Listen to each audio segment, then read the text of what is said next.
Let me ask you something. When your studio feels stuck, what's the very first solution that pops into your mind? More clients, maybe? Maybe it's, I just need more clients. And this is so common. But what if I told you that more clients isn't necessarily the answer? What if, in fact, adding more clients into your business right now could actually make your business more stressful, more chaotic, and less fulfilling? Yep, I'm going to go there today because true studio growth isn't just about getting bigger.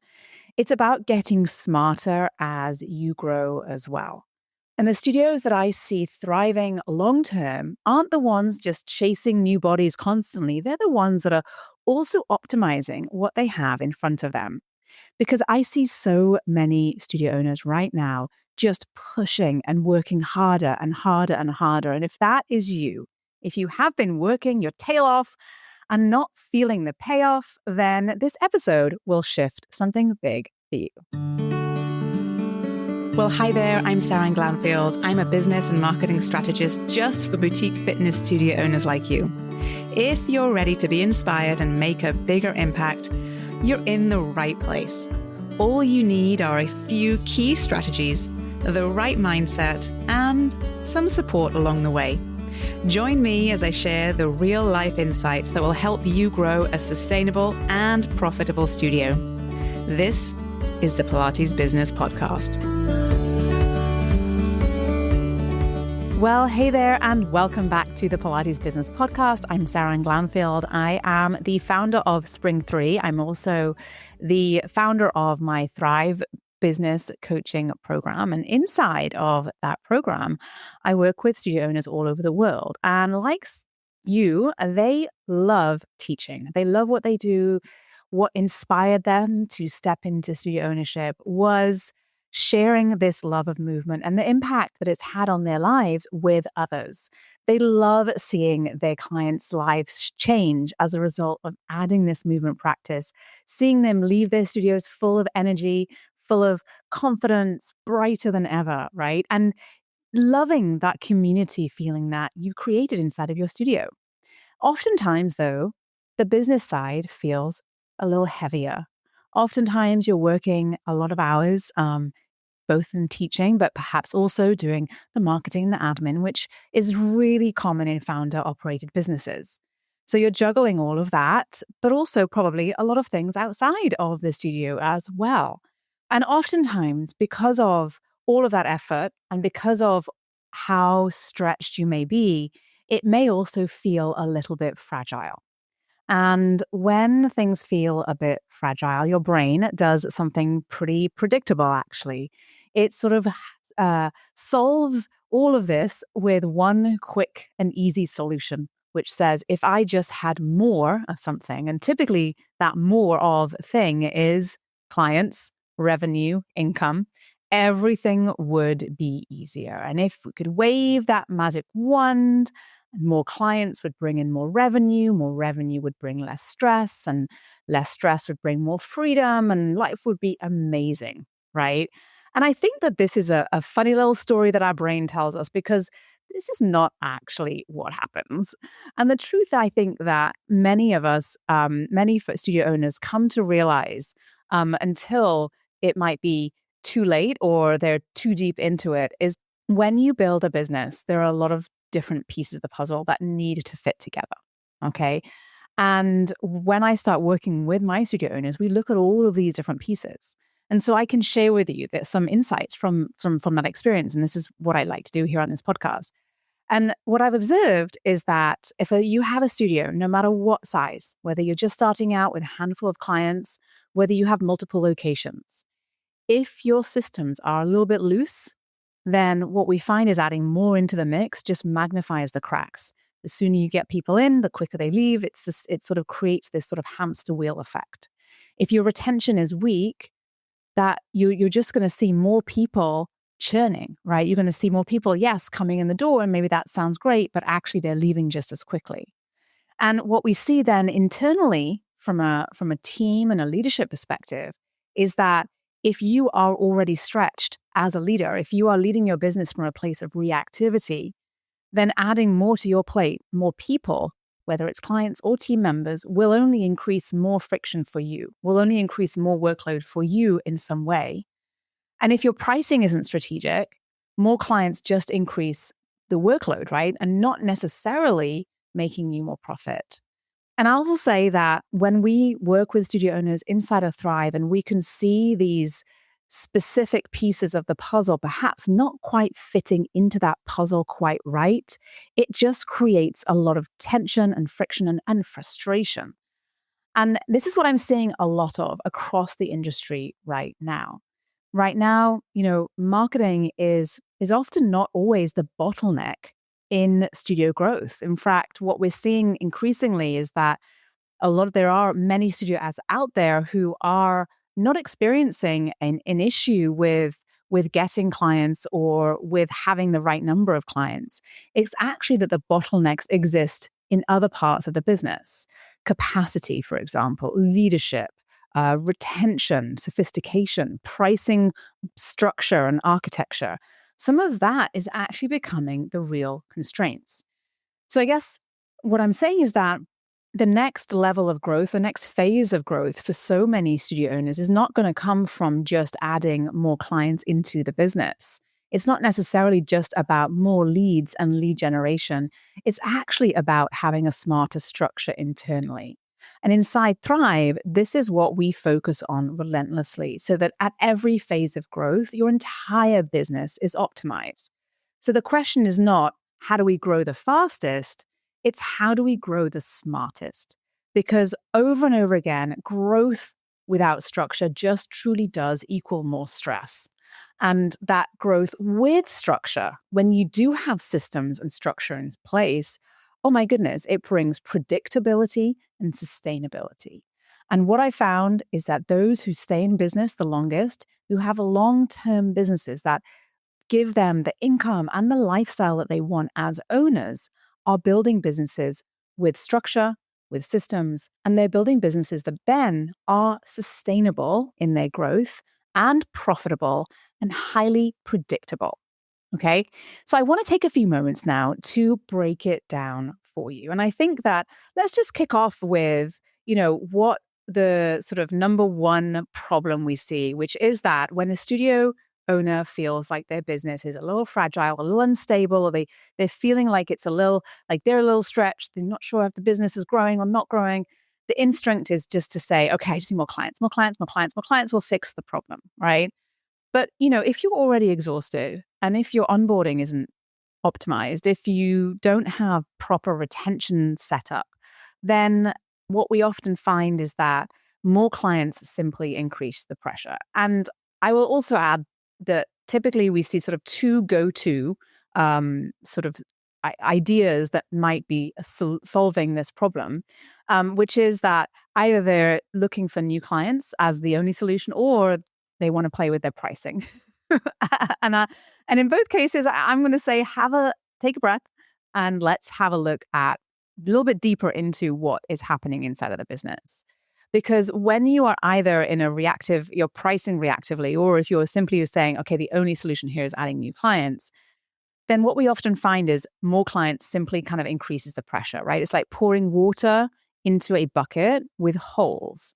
You feel busy, right? Because the bucket is filling with water. You feel momentum, but you probably still don't feel like everything is secure, everything is predictable, right?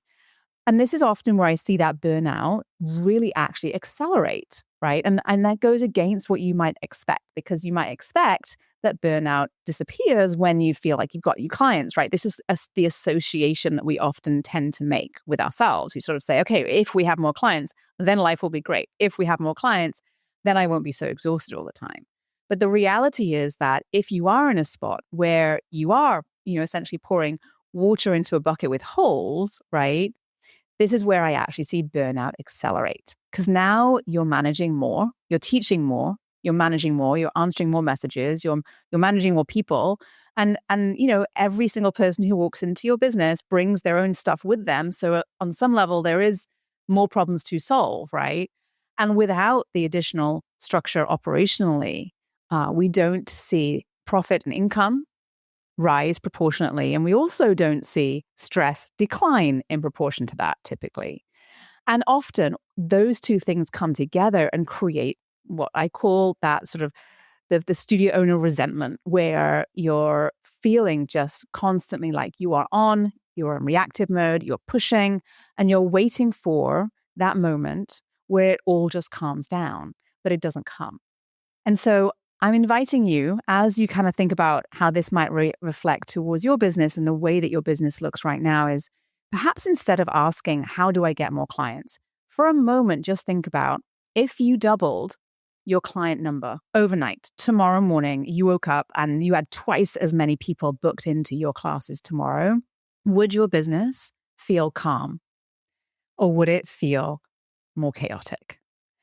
And, this is a question I think that often changes everything, because we don't often take the time to really think through, okay, well, actually, what would happen if my business doubled overnight or over 2 months or 2 weeks? What would it look like, right? And I think it's important to think about that, because immediately you're probably seeing where there are bottlenecks in your business, right? And when we see those bottlenecks, they're usually solved by more systems and more structure, right? Which typically adds to more capacity for you and your team and your business, okay? So inside Thrive, my number one priority is to set your business up to scale. And we don't scale until your business has all of that structure inside of it, because it's kind of like building a house of cards without it, right? It will topple and you will probably be the one to fall first, right? So inside of Thrive, we focus on strengthening your retention systems. We focus on how much capacity you truly have right now and how much you want to have in your sort of dream goal that you have for yourself. We look at your pricing and we simplify operations. And because we are engineering scale and that growth, we're engineering it and we're designing your business for it, right? We're building your business in a very sustainable way. We're not chasing something. We're not massively reacting to something. You're growing in a way that is sustained, it is predictable, and it's planned, right? And so there's not this sort of massive burnout that happens. The other thing I want to just also talk about while we're on this particular topic is that we often associate this idea of growth and revenue milestones, again, with this whole, oh, the world will be great again, right? And so I think that many studio owners look at revenue milestones. Maybe that's $30,000 months, $40,000 months, $50,000 months even. And think to themselves, if only we had that, if we only added this much more to our revenue each month, then again, life would be great. We would have everything we wanted. I would be calm. I would be relaxed. I would put my feet up at the end of the day and everything would just run so smoothly, right? But oftentimes, studio owners who are making 30, 40, 50, 60, 70 plus thousand a month in revenue, again, are in a world of chaos because they're lacking structure. And even in those cases, very frequently, when we look at the margins, they're not always as high as you might think they are, right? And because when we think about not your revenue number, that is a number, it's a data point, but it doesn't necessarily tell you what you're taking home, right? I've seen studios who are generating $50,000, $60,000, $70,000 a month in revenue, and the owner is still not paying themselves. You guys, it doesn't always correlate in the way that you think. And revenue grows through smart strategies, but profit also grows through smart strategies as well. And having that pricing really designed well and being really mindful of all of your data points is only more important as you grow, because the last thing you're going to want to do is to build this incredibly looking business from a revenue perspective that is utterly failing from a profit perspective. And so if we see new clients joining your studio and the pricing is not optimized, it just creates more work and more expenses for you without more profit. And the impact of that is that you're busier than ever, right? Everyone thinks that you're winning. Everyone thinks that you are making, bank, right? But your take home hasn't changed. And so now what happens is that the business owns you. right? And we don't want that. You own the business. I want you to be able to enjoy all of the fruits of your work and labor, right? And so smarter growth is thinking about how do we look at this business and optimize it for how much it can generate from a revenue and a profit perspective on an hourly basis, right? On a per square foot basis. How do we design pricing that is aligned with the demand, that is aligned with the market, but that is also aligned with our profit goals? And how do we build offers that support our clients, what they're looking to achieve, and is aligned with what we're looking to achieve in the business as well? And so that's why inside of Thrive, when we look at pricing, we aren't just looking at what your competitors are charging. We aren't just looking at what the average is. We're not just looking at what you're paying your instructors. We're looking at your whole ecosystem. We're looking at your capacity. We're looking at your profit. We're looking at your growth goals. We're looking at your client base. And we focus on not discount campaigns to win new leads, but actually to build a machine that creates this ongoing revenue generation for you as well as profit generation for you. Okay. Because we want to make sure that your pricing is optimized before you scale and grow. We cannot build on shaky foundations, right? And the pricing part is so, so critical. So sustainable studios always optimize their pricing first before they expand. Bigger is not always better, especially when you're building on something that is all shaky already. Stronger is always better. So we build that strong foundation first. And that's what we do inside of Thrive with the program that we have inside of Thrive. The focus is on designing your business really, really solidly, which is just so fundamental. And often this is the piece that is overlooked. And I can't tell you how empowering it is to go and do this sort of assessment analysis of your business and see exactly where there are these gaps. And when you plug them and you know your business is more solid because of it, you are more confident in the way that you're making decisions. You're more empowered. And ultimately, when I work with my studio owners, that's what I want for you guys. I don't want you to be constantly relying on me for every single answer. I want you to feel empowered so that you can go out there into the world and build some incredible businesses, some incredible studios that serve your community and bring them the joy that we know movement can bring to all of us. Okay. So I do want to just talk about one or two more things before I wrap up this episode with you guys, because this is all so important. Now, I think in the beginning, when you start out owning your studio, you are the business. It is an extension of you, right? But as you grow, you add team members, you add structure, you add some systems in. And the business is still going to depend on you in a lot of ways, but possibly in a few different ways as well. And as you grow, at some point, you will begin to find that you have to step up into that leadership position. And typically, we find that is a bit of an evolution of yourself. Not always, but often. And so that can often be a bit of a bottleneck.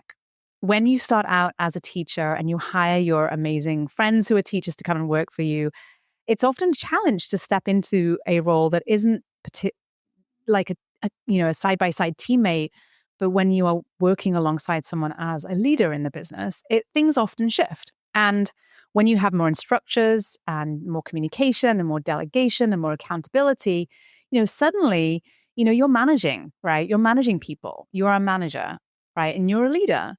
And leadership load often increases faster than the skills that you can develop, right? So often in time, we find the leadership skills lagging behind what the business needs from you in terms of leadership. And this often feels like a bit of an overwhelm to studio owners, where you feel you can sense there is a responsibility there, and often that can feel quite heavy because your skill set hasn't quite adapted to be able to feel really strong and capable when it comes to leadership and management. And oftentimes, because of all of that, and because of how that makes us all feel, we often find it to be something that you want to shy away from. So you don't want to add team members because you don't want to have to manage more people. You don't want to delegate more, right? And because we don't feel like we're good at it, we often shy away from it even more, which often has, obviously has the reverse effect for what we want. And so you step back from teaching because you don't have as much time for it. And you find other people to do that. But then you often become this final approver for everything else. And you're often doing some other things and managing people in a way, and you weren't really anticipating this is where you were going to be, right?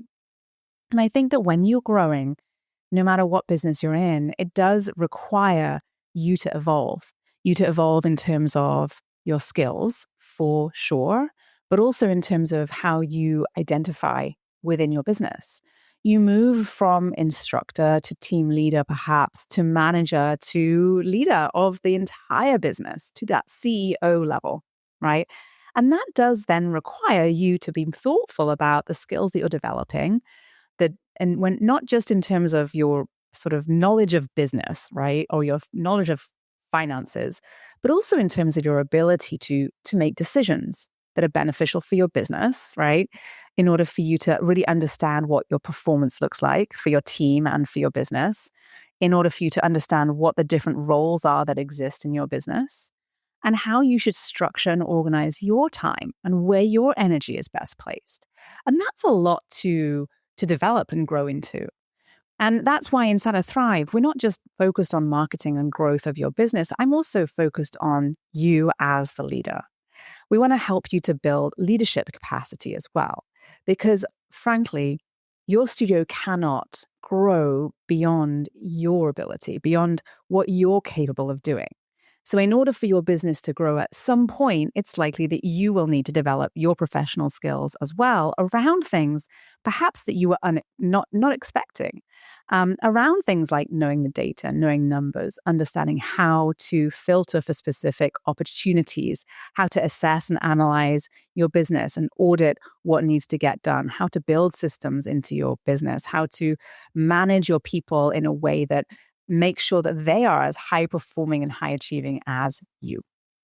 And I think that all of this comes from a place of, for us inside of at Spring 3 and all of our members of our team here, we want to help our studio owners to really grow in a way that, as I've said many times today, really sustainable, profitable, and fulfilling, frankly. And I think that typically, and often what we're seeing in today's industry, many studio owners are growing in a very reactive way.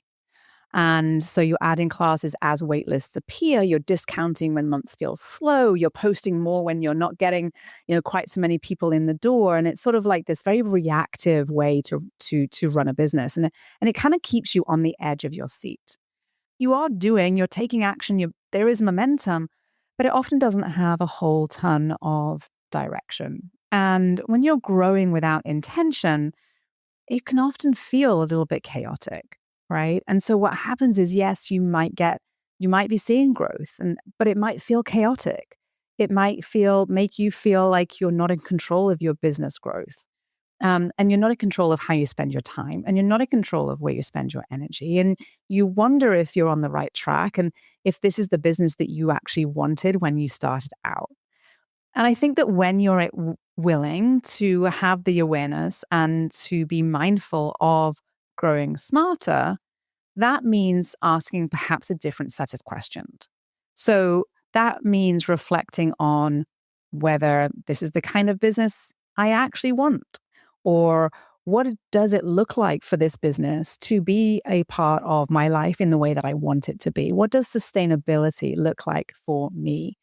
And be honest, what revenue am I looking for? What is my revenue goal? What is the revenue goal that I need? And obviously the profit and income goal also that supports my life.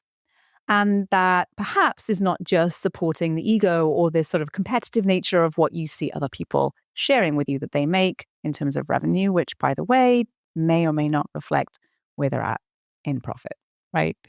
And I think that when we work together, it's all about ensuring that you are profitable, that your business is predictable, that your operations are clean and streamlined, that you feel confident and empowered as the leader of your business, and that all of that actually fits really, really nicely into the way that you want your business to interact with your life. Because inside of Thrive, we have women and men from all over the world at various stages of business and life. And very few of them can give 100% of their energy and effort 100% of the time to their business. There are other hats that you're wearing and other things that you want to work on and do and spend time and energy doing. And if you want to build a business that lasts, and if you want to build a business that is sustainable, I'm talking about building a business that works with where you're at in your life today, but also where you want to be in your life 2, 3, 4, or 5 years from now as well. Because it's not always about scaling for the sake of scaling. Yeah, I want to help you build something super solid that lasts and is fulfilling for you, so that you can continue to deliver those amazing experiences for your clients. You can show up every single day and be with them, smiling and laughing and moving your bodies, knowing that you are making that very, very positive impact on the world and on your community that you set out to do. So, quick recap. I have to say, more clients are not always automatically the answer to all problems in your business, okay? More clients without structure creates more pressure on everything and everyone. More revenue without optimizing your pricing often creates thin margins. More team without leadership creates just more management overwhelm for you. And often more growth without really focused on your vision often leads to regret down the road, honestly. And I've seen it. Studios owners will close their businesses because it turned into something that they didn't actually want. And the studios that win long term are not always the ones who are pushing every day of the week. They are the ones who are most intentional about how they're growing, right? And in the world that we're in today, this year and beyond, with the level of competition, with the level of investment that's coming into this industry, it is going to be about mastering sustainability in your studio business. And that's exactly why Thrive exists. Inside Thrive, we don't just help you to fill classes, although we do that too, but we also help you to build predictable lead generation, to increase the retention of your clients, to design pricing that supports a strong margin, create systems that helps your operations run really smoothly, strengthens your leadership capacity, protects your time and your energy so that you can show up as your best self, and ultimately helps you build a business that feels calm, but also strong, right? Not chaotic. And so if you're tired of feeling like you're chasing, if you want the smartest growth strategies, if you want a business that truly supports your life, then I would love for you to learn more about Thrive. Because the goal isn't just to get by, just to be doing okay. The goal is to make it solid, to make it sustainable, to make it profitable, and also to make it fulfilling for you. So you can learn more at spring3.com/thrive. Please go ahead and book a discovery call with me and my team where we can talk about that fit with you. And if this episode hit home with you, and you want to share it with another studio owner who perhaps also might need to hear some of what we've talked about today, please go ahead and share it with you. I'll see you next week. Did you love this episode and want more? Head to spring3.com and check out my free resources that will help you run a profitable and fulfilling studio business. And before you go, one last reminder. There is no one way to do what you do, only your way. So whatever it is that you want to do, create, or offer, you've got this. Thanks again for joining me today, and have a wonderful rest of your day.